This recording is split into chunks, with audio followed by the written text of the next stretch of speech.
Ми говорили про те, що та формула мира, прекращения войны с признанием оккупованных территорий як частини Росії для нас абсолютно неприємлива.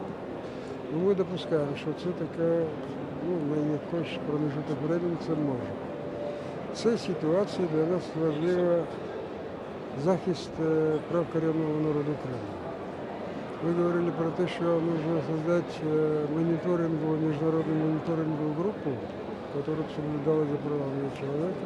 Во-первых, это вызволение всех политзаключенных, снятие запрета на въезд и выезд тех, кому они там наложили запрет, и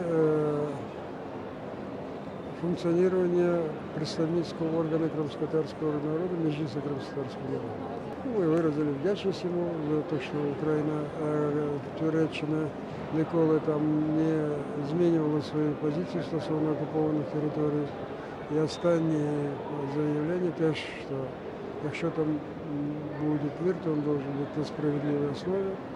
Тобто це означає, що повинна бути захищена територіальна цілісність України. Це виразили вдячність. И выразили надежду, что вся позиция никуда не изменится.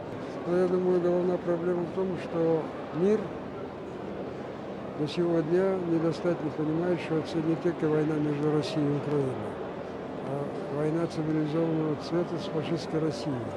Потому помощь, поддержка Украины должна быть на более высоком уровне.